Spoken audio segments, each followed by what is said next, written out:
தமிழகம் முழுவதும் காலியாக உள்ள இடைநிலை ஆசிரியர் பணியிடங்களை நிரப்பக் கோரி நியமன தேர்வில் தேர்ச்சி பெற்ற இடைநிலை ஆசிரியர்கள் கூட்டமைப்பு போராட்டத்தில் ஈடுபட்டுள்ளனர். அண்மை தகவலாக பார்த்து வருகிறோம்.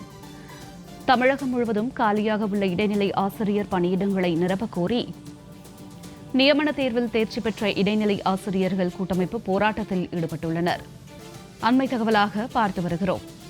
காலியாக உள்ள இடைநிலை ஆசிரியர் பணியிடங்களை நிரப்பாத திமுக அரசை கண்டித்து பதாகைகளை கையில் ஏந்தி ஆசிரியர்கள் போராட்டம் நடத்தி வருகின்றனர். 19,000க்கும் அதிகமான காலி பணியிடங்கள் உள்ள நிலையில் ஒரு பணியிடம் கூட நிரப்பாமல் அலட்சியம் காட்டுவதாக ஆசிரியர்கள் குற்றச்சாட்டை முன்வைத்து போராட்டத்தில் ஈடுபட்டுள்ளனர். விவரங்களோடு இணைகிறார் எமது சிறப்பு செய்தியாளர் ராம்குமார். வணக்கம் ராம்குமார், இது குறித்த விரிவான தகவல்.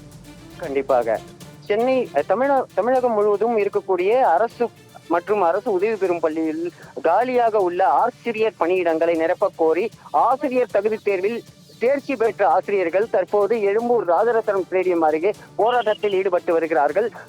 தமிழகம் முழுவதும் இருக்கக்கூடிய அரசு மற்றும் அரசு உதவி பெறும் பள்ளிகளில் ஆயிரக்கணக்கான பணியிடங்கள் காலியாக உள்ளது. கடந்த 4.5 ஆண்டுகளில் இந்த பணியிடங்கள் நிரப்பாமல் உள்ளது.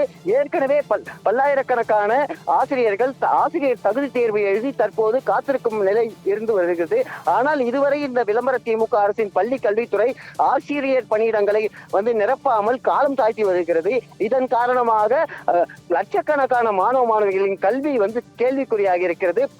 அரசு மற்றும் அரசு உதவி பெறும் பள்ளிகள்ல பல்வேறு வகுப்புகளுக்கு ஆசிரியர் பணியிடங்கள் காலியாக உள்ளதால் ஆங்காங்கே வகுப்பு அதாவது கல்வியை போதிக்க முடியாமல் மாணவர்கள் கஷ்டப்பட்டு வருகின்றனர். இந்த நிலையில தமிழகம் முழுவதும் இருக்கக்கூடிய அரசு மற்றும் அரசு உதவி பெறும் பள்ளிகள்ல காலி பணியிடங்களை நிரப்ப கோரியும் ஏற்கனவே இருக்கக்கூடிய காலி பணிகளை உடனடியாக நிரப்ப கோரி ஆயிரக்கணக்கான தகுதி பெற்ற ஆசிரியர் தகுதி தேர்வில் வெற்றி பெற்றவர்கள் தற்போது போராட்டத்தில் ஈடுபட்டு வருகிறார்கள். கடந்த 4 ஆண்டுகளில் எதுவும் செய்யாத நிலையில் தற்போது வரும் கூட்டத்தொடரில் தமிழகம் முழுவதும் இருக்கக்கூடிய பள்ளிகளில் காலி பணியிடங்களை நிரப்ப வேண்டும் வலியுறுத்தி இந்த போராட்டமானது நடைபெற்று வருகிறது.